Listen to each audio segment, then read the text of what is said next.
Guys, good morning. Meron tayong gagawin ngayon panibago. Rebarnish ng hamba kasi umupas na yung hamba niya eh. Kabilaan yan sa ganun. Ito.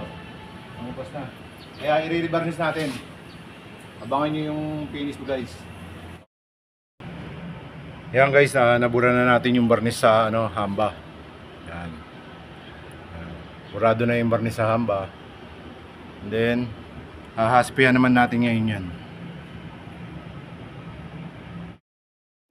Sarap na tayo mag aspi.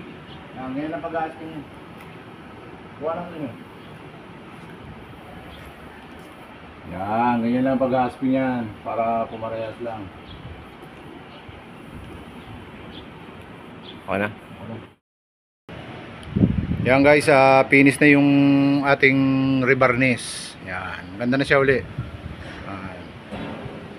Nabarnisan na siya uli ng maganda. Yan. Finish na yan mga